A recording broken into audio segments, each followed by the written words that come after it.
लड्डू गोपाल की छाती पर क्यों होता है पैर का निशान, जानिए इस चरण चिन्ह की कहानी। श्री कृष्ण का जन्म भाद्र मास के कृष्ण पक्ष की अष्टमी तिथि के रोहिणी नक्षत्र में हुआ था। अष्टमी के दिन भगवान श्री कृष्ण के लड्डू गोपाल स्वरूप की पूजा की जाती है। भगवान श्री कृष्ण का बाल स्वरूप हर किसी का मन मोह लेता है। ब्रजधाम ही नहीं बल्कि पूरे देश के हर छोटे से छोटे और बड़े से बड़े कस्बे में लड्डू गोपाल की सेवा की जाती है।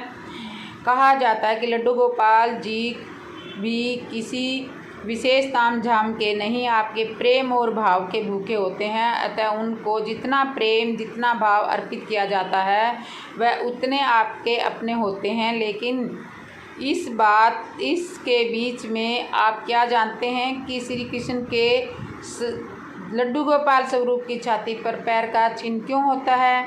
बता दें कि यह चिन्ह भगवान श्री कृष्ण के बाल स्वरूप लड्डू गोपाल और युगल स्वरूप में ही चिन्हित होता है। इस निशान को लेकर एक पौराणिक कथा में बताया गया है कि एक बार ऋषियों के बीच ब्रह्मा विष्णु और महेश में श्रेष्ठता को लेकर चर्चा चल रही थी। इसका कोई निश्चल नहीं निकलता देखकर ब्रह्मा जी के पुत्र महर्षि भृगु को त्रिदेवों की परीक्षा लेने का कार्य सौंपा गया। महर्षि भृगु सबसे पहले ब्रह्मा जी के पास गए। चूँकि महर्षि भृगु तीनों महादेवों की परीक्षा ले रहे थे, इसलिए ब्रह्मा जी के पास जाकर उन्होंने ना तो उन्हें प्रणाम किया और ना ही उन्होंने सिर झुकाया। ये देखकर ब्रह्मा जी क्रोधित हो गए, लेकिन ब्रह्मर्षि भृगु ने अपनी दिव्य शक्तियों से उनके क्रोध को दबा लिया।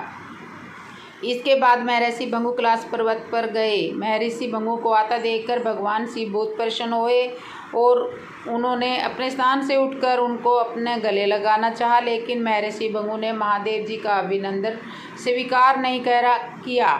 महर्षि भृगु ने कहा, आप पापियों को वरदान देते हैं, उनसे देवताओं पर कष्ट आ जाता है, इसलिए मैं आपको आलिंगन कभी नहीं करूँगा। ये सुनकर भगवान शिव भड़क उठे और उन्होंने अपना त्रिशूल उठा लिया। तब माता पार्वती के कहने पर शिव जी शांत हुए। शिव और ब्रह्मा की परीक्षा लेने के लिए भृगु मुनि बैकुंठ लोक पहुँचे, जहाँ भगवान विष्णु विश्राम कर रहे थे। भगवान शंकर के गणों के दुर्व्यवहार के कारण महर्षि श्री हरि विष्णु जी के पास बैकुंठ धाम पहुँचे। वहाँ पर उन्होंने देखा कि विष्णु जी क्षीर सागर में शेषनाग की शैया पर सोए हुए हैं और लक्ष्मी जी उनके पांव दबा रही है। महर्षि भृगु ने वहाँ जाते ही विष्णु की छाती पर पांव रख दिया। विष्णु जी उठे और उन्होंने महर्षि भृगु को प्रणाम करते हुए कहा, हे महर्षि, आपके पांव पर कहीं चोट तो नहीं लगी है? इन चरणों का स्पर्श तो तीर्थ धामों को पवित्र करने वाला है। आपके कोमल चरणों के स्पर्श से आज मैं धन्य हो गया हूँ। यह सुनकर महर्षि भृगु की आंखों से आंसू झलक उठे। भृगु ऋषि मुनियों के पास पहुँचे और उन्होंने शिव ब्रह्मा और विष्णु की पूरी कहानी सुनाई। तब सभी ने भगवान विष्णु को त्रिदेव में सबसे श्रेष्ठ माना। ऐसा माना जाता है कि भगवान विष्णु के पूर्ण अवतार लड्डू गोपाल की छाती पर भृगु के चरण का निशान छपा है। महर्षि भृगु जी द्वारा रचित ग्रंथ भृगु संहिता, जो कि त्राम पत्रों पर लिखित सुल्तानपुर लोधी में स्थित है, इस ग्रंथ को पढ़ने वाले महर्षि बताते हैं कि लड्डू गोपाल या भगवान विष्णु के जितने भी अवतार हैं उन सभी की छाती पर पांव का निशान होता है। ये चरण चिन्ह है महर्षि भृगु जी का, जिन्हें विष्णु जी ने अपना गुरु धारण किया था। जन्माष्टमी के 6 दिन बाद भगवान श्री कृष्ण का नामकरण भी किया जाता है। इस दिन इनकी विधि पूर्वक पूजा भी की जाती है। ये तो हम सभी जानते हैं कि भगवान श्री कृष्ण को कई नामों से बुलाया जाता है, जिनमें श्याम, मोहन, लड्डू गोपाल, बंशीधर, कान्हा जैसे कई नामों में शामिल हैं। इनमें लड्डू गोपाल काफ़ी प्रसिद्ध है। आज हम आपको बताएंगे कि भगवान कृष्ण का नाम लड्डू गोपाल कैसे और क्यों पड़ा।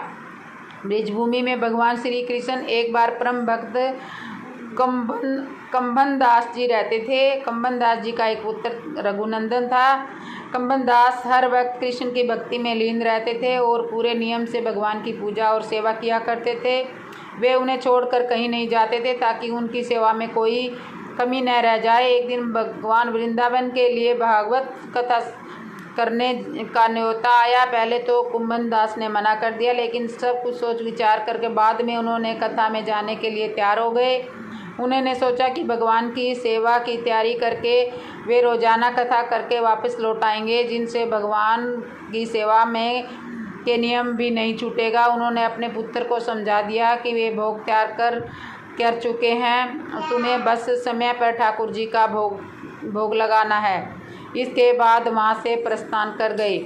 कुंभन दास जी के पुत्र रघुनंदन ने भोजन की थाली कृष्ण जी के सामने रखी और सरल मन से आग्रह किया कि ठाकुर जी आओ और भोग लगाओ। उसके बाद मन में यह छवि थी कि आकर अपने हाथों से भोजन करेंगे, जैसे हम सभी करते हैं। उसने बार बार आग्रह किया, लेकिन भगवान तो वैसे का वैसे ही रखा रहा। तब रघुनंदन दास उदास हो गया और रोते हुए पुकारा कि हे कृष्ण आओ भोग लगाओ। कहते हैं न, जो सच्चे हृदय से भगवान को पुकारता है तो भगवान को आना ही पड़ता है। रघुनंदन जी की इस पुकार के बाद भगवान कृष्ण के बालक रूप धारण कर लिया और भोजन करने बैठ गए। तब कुंभन दास ने घर आकर रघुनाथ से प्रसाद मांगा तो उसने कह दिया कि ठाकुर जी ने सारा भोजन खा लिया।